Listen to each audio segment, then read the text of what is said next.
Web desk. Chief justice Umar Ata Bandial ने अपनी family की फोन गुफ्तगू की ऑडियो रिकॉर्डिंग्स लीक होने के मुताल्लिक सहाफियों के सवालात पर पहले ये कहा, बस आप दुआ करें।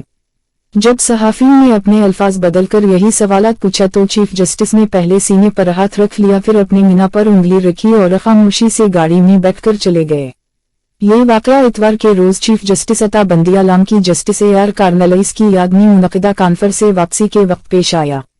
चीफ जस्टिस से इनकी फैमिली की सियासी और अदालती मौज़ूआत पर फोन गुफ्तगू की ऑडियो रिकॉर्डिंग्स लीक होने के मुताल्लिक सहाफियों का ये पहला बड़ा रासत मकालमा था। सहाफी ने चीफ जस्टिस के साथ साथ चलते हुए इन्हें मुतवज्जे करके पूछा था कि ऑडियो लीक्स होती हैं, आपके खिलाफ प्रोपेगेंडा किया जा रहा है, क्या आप समझते हैं कि ये प्रोपेगेंडा है, क्या ये अच्छी बात नहीं? सहाफी के बड़ा रासत सवाल पर चीफ जस्टिस ने कहा, बस आप दुआ करें। जब दूसरा सहाफी ने इनसे पूछा कि कभी ऑडियो लीक्स, कभी ये कभी वो प्रोपेगेंडा, क्या आप समझते हैं हालात को कुछ बेहतर किया जा सकता है? तो चीफ जस्टिस उम्रता बंदियाल ने होंठों पर हाथ रखकर खामोशी इख्तियार किए रखी और अपनी गाड़ी में लेट कर चले गए।